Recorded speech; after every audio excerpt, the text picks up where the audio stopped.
चलिए, last video में हम लोगों ने रसिया की फिजियोग्राफी उस मैपिंग के थ्रू देखा था। अब हम देखेंगे इस वीडियो में रसिया के रिवर्स, नेचुरल रिसोर्सेस और इंडस्ट्रीज और कुछ और फैक्ट्स। तो ये इंपॉर्टेंट रिवर्स है जिसको हम लोगों ने एक टेबुलर फॉर्म में यहाँ पर लिखा है। यहाँ रिवर सोर्स कहाँ से वो निकलती है, फॉल या माउथ कहाँ जाकर के गिरती है, लेंथ उसकी किलोमीटर में कितनी है, कुछ इंपॉर्टेंट नोट यदि उससे रिलेटेड है तो हम लोग वहां देखेंगे।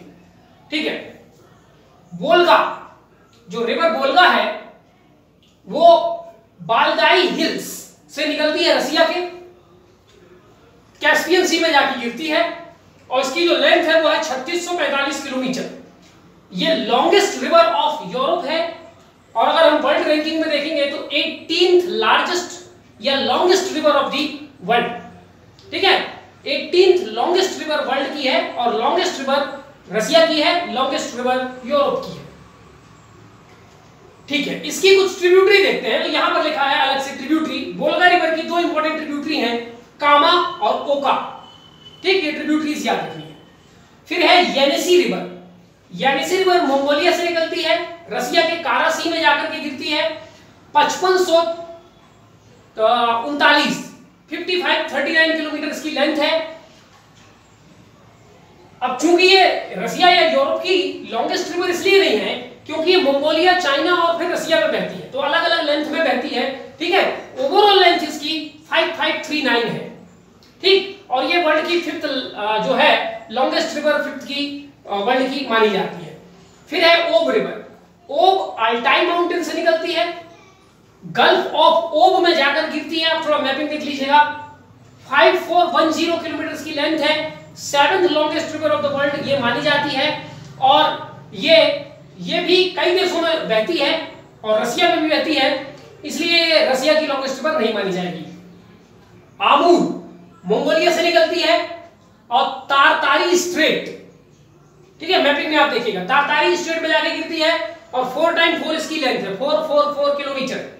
ये 10th लार्जेस्ट या लॉन्गेस्ट रिवर है और ये रसिया और चाइना के बीच में बॉर्डर बनाती है। ठीक है, तो ये भी लॉन्गेस्ट रिवर ऑफ यूरोप नहीं है क्योंकि चाइना से में भी ये बहती है। लेना रिवर बैकाल झील के पास निकलती है, लेप्टेप सी में जाके गिरती है। 4400 किलोमीटर इसकी लेंथ है और इसकी जो ट्रिब्यूटरी है वो है अल्दान, लिंडे और मूना। ठीक, कोलाइमा, नेक्स्ट रिवर कोलाइमा। कोलाइमा रेंज एक आपका ईस्टर्न पार्ट ऑफ रसिया में है, वहां से निकलती है, ईस्ट साइबेरियन सी में गिरती है। 2513 किलोमीटर इसकी लेंथ है। इसकी ट्रिब्यूटरीज हैं कुलू और सुगोय। Ural mountain, Ural river Ural mountain से निकलती है, कैस्पियन सी में गिरती है। 2428 किलोमीटर इसकी लेंथ है और इसकी जो ट्रिब्यूटरी है वो है शकमारा। ठीक, एक ही इंपॉर्टेंट ट्रिब्यूटरी है। यूराल जो रिवर है वो यूराल माउंटेन के पैरेलल बहती है, इसलिए ये भी यूराल माउंटेन के साथ साथ रसिया को यूरोपियन रसिया और एशियन रसिया में डिवाइड करती है। ठीक है, तो यहां पर यूराल की ट्रिब्यूटरी हमने ऑलरेडी ऊपर लिख दी है।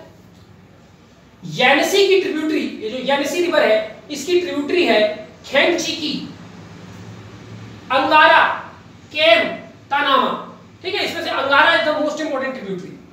ओब की जो सबसे इंपोर्टेंट ट्रिब्यूटरी है वो है एरेटिस, दूसरा है चिमस और तीसरा है कार्टून। ठीक है, तो ये इंपोर्टेंट ट्रिब्यूटरीज वगैरह हो गई रिवर्स की और ये पूरा रिवर हो गया।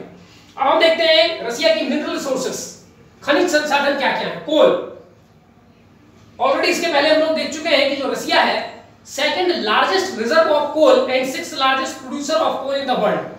तो कोल के बड़े महत्वपूर्ण रीजन कभी कभी परीक्षाओं में पूछे जाते हैं। कुजबास रीजन, कुजनेट्स रीजन, ये क्षेत्र है यूरोप रसिया के जहां पर कोयला मिलते हैं। कुजबास, कुजनेट्स, डोनेट्स, पेचोरा और साउथ यूकुटिया, इतने जगहों पर बेस्ट क्वालिटी कोयला जो है रसिया में मिलता है। इसके अलावा आयरन और 4th लार्जेस्ट रिजर्व है इसके पास और 5th लार्जेस्ट प्रोड्यूसर है रसिया। तो आयरन और कहां कहां मिलता है? Kursk, KURSK, Kursk, Belgorod, Nizhny Tagil, Magnitogorsk, यहां पर आयरन ओर मिलते हैं। फिर देखते हैं लाइमस्टोन, डोलोमाइट, क्ले, जिप्सम। और जहां जहां ये मिलते हैं वहीं वहीं सीमेंट इंडस्ट्री डेवलप है, ठीक है, क्योंकि सीमेंट में ये सारे चीज लगते हैं, ठीक। तो ये सभी इकट्ठे एक जगह पर मिलते हैं आसपास वहीं पर। पॉस्को, PSKOW और रायाजान, तो यहां पर ये रॉ मटेरियल है, इसीलिए इस जगह पर सीमेंट इंडस्ट्री भी डेवलप है जो है। सेल ऑयल, ठीक है। कोस्ट्रोमा एक जगह है रशिया में, वहां मिलता है। गोल्ड एंड टाइटेनियम, इरकुटस्क, ठीक है, गोल्ड एंड टाइटेनियम इरकुटस्क नामक जगह पे मिलती है। एनजी माने natural gas, natural gas west Siberia और सखालिन आइलैंड में मिलते हैं। पेट्रोलियम सेंट्रल साइबेरिया और सखालिन में मिलता है, ठीक है। तो ये कुछ इंपॉर्टेंट जो है रिसोर्सेस थे रशिया में जो भारी मात्रा में मिलते हैं। इसके अलावा छोटे मोटे मात्रा में और भी बहुत सारी चीजें मिलती हैं, ठीक है, पर ये इंपॉर्टेंट मिनरल रिसोर्सेस। अब देखते हैं इंडस्ट्रियल रीजन। सबसे मोस्ट इंपोर्टेंट इंडस्ट्रियल रीजन है और रशिया का मॉस्को तुला रीजन। मॉस्को और तुला दो सिटीज हैं आसपास, ठीक है। मॉस्को से 160 किलोमीटर दूर तुला है, तो पूरा एक बेल्ट है मॉस्को से लेकर तुला में, उसको मॉस्को तुला इंडस्ट्रियल रीजन कहा जाता है। इस रीजन में रॉ मटेरियल क्या मिलता है? यहां पर रॉ मटेरियल अवेलेबल है iron ore, clay, limestone, lignite, coal. इसलिए ऑब्वियसली सी बात है यहां कौन कौन सी इंडस्ट्री डेवलप होगी? आयरन की अवेलेबिलिटी है, कोल की अवेलेबिलिटी है, इसलिए आयरन स्टील। अब आयरन स्टील है तो वहां पर डिफेंस रिलेटेड विभिन्न प्रकार के जो टैंक हैं, वेपन्स हैं, वो यहां पर बनाए जाते हैं। Metallurgical industry and chemical industry यहां पर हाईली डेवलप्ड है। ये रशिया का सबसे ज्यादा इंडस्ट्रियल रीजन है। दूसरे नंबर पे मैग्नेटोगॉक्स, यहां पर रॉ मटेरियल मिलता है आयरन ओर, इसलिए यहां सबसे ज्यादा विकसित है आयरन स्टील इंडस्ट्री। फिर है चेलियाबिंस्क, यहां पर भी आयरन ओर मिलता है, इसलिए आयरन स्टील इंडस्ट्री यहां पर लोकेटेड है। कुछ यहां पर हमने देखा कोल भारी मात्रा में मिलता है, इसलिए यहां पर मेटलर्जिकल इंडस्ट्री और माइनिंग इंडस्ट्री यहां पर काफी डेवलप है। इवानोवो टेक्सटाइल इंडस्ट्री काफी ज्यादा डेवलप है यहां पर, और इसीलिए उसको मैनचेस्टर ऑफ रशिया कहा जाता है, ठीक है। तो ये हो गए इंडस्ट्रियल रीजन। अब कुछ इंपॉर्टेंट इंडस्ट्रीज देखते हैं, ठीक है।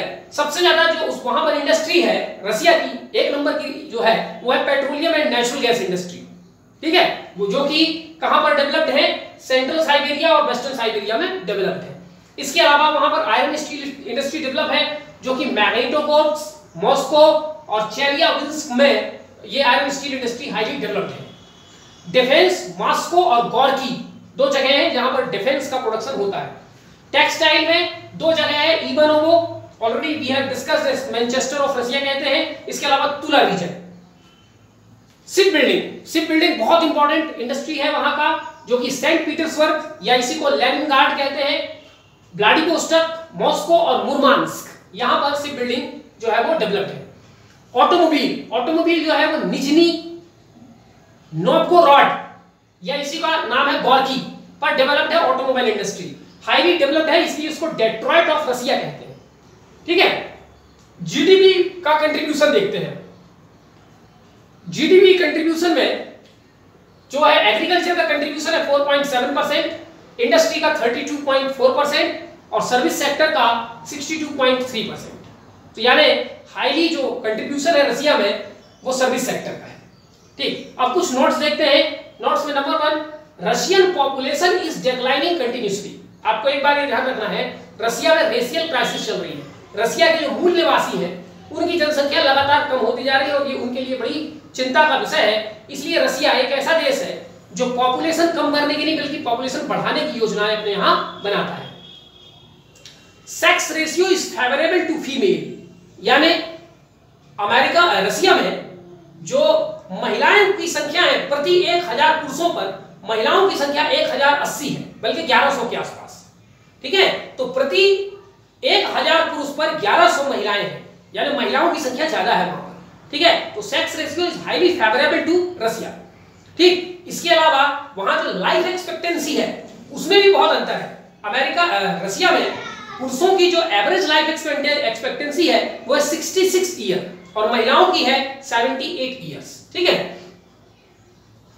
स्टेपल फूड, रशिया का सबसे जो टिकाऊ भोजन है, स्टेपल फूड है, परमानेंट फूड है, वो है पोटैटो का वहां प्रोडक्शन भी अच्छा होता है और वो लोग पोटैटो का यूज भी बहुत ज्यादा करते हैं। बोध का वाइन रशिया से बना हुआ है, ठीक है, जिसमें जो बोधका है उसमें एक शब्द आता है बोधा, वोदा का मतलब होता है रशियन भाषा में वाटर, ठीक है। तो वोदका वाइन रशियन ओरिजिन का है। चेचनिया, रसिया का एक इलाका है Chechnya, a federal district of Russia. Russia का एक फेडरल डिस्ट्रिक्ट है जो कि मुस्लिम डोमिनेटेड पॉपुलेशन, 90% के आसपास पॉपुलेशन वहां पर मुस्लिम है, जो कि सुन्नी मुस्लिम है, ठीक है। और इनका हमेशा रसिया के साथ कॉन्फ्लिक्ट चलता रहता है और ये एक रसिया से अलग होने के लिए सेपरेटिस्ट मूवमेंट, एक अलगाववादी आंदोलन चलाते रहते हैं। और कई बार आतंकवादी हमला रूस में हुआ है जिसमें चेचनिया और उससे जुड़े हुए कुछ जो आतंकवादी लोग हैं उनका हाथ भी पाया गया है। तो चेचनिया एक रीजन है जिनका पूरे रसिया के साथ एक टसल और एक अलगाववादी आंदोलन जो है वो चलता रहता है, ठीक है। इसके अलावा कुछ और भी फैक्ट्स हम लोगों ने इसके पहले पढ़े हैं, ठीक है, जैसे मुरमांस्क आइस फ्री पोर्ट है। इसके अलावा मॉस्को को, जो मॉस्को है उसको पोर्ट ऑफ जो है उसको जो है पोर्ट ऑफ 5 सीज कहा जाता है, 5 सागरों का बंदरगाह कहा जाता है मॉस्को, ठीक है। तो आप लोग एटलस में देख लीजिएगा कि मॉस्को के आसपास कौन कौन से 4 सी हैं और 5वें नंबर पे लेक लडोगा, ठीक है। तो Moscow is known as port of 5 seas. तो ऐसे कुछ और फैक्ट्स हम लोग इसके पहले जो है जब हम लोग ओशनोग्राफी वगैरह पढ़ रहे थे तो वहां पर हम लोगों ने इसको कवर कर लिया है। इसी के साथ हमारा रसिया यहां पर कंप्लीट होता है। अब हम नेक्स्ट में कुछ और कंट्रीज देखेंगे, जैसे इसके बाद जो नेक्स्ट इंपॉर्टेंट कंट्री है रसिया के बाद हम लोग देखेंगे यूके, उसके बाद हम लोग देखेंगे जर्मनी, फिर फ्रांस, स्पेन, पुर्तगाल, यूक्रेन, ऐसे, ठीक है। तो सब छोटे छोटे। इसके बाद हम लोग थोड़ा और डिटेल से करेंगे ब्रिटेन, उसके बाद थोड़ा कम डिटेल करेंगे जर्मनी, थोड़ा कम डिटेल करेंगे फ्रांस, और इसी प्रकार थोड़ा हम कम करते करते और आने वाले 2-3 वीडियो में हम पूरा यूरोप जो है समाप्त कर देंगे, ठीक है। तो इसको प्रैक्टिस करते रहिए एटलस के साथ बैठ करके, ठीक है। Thank you.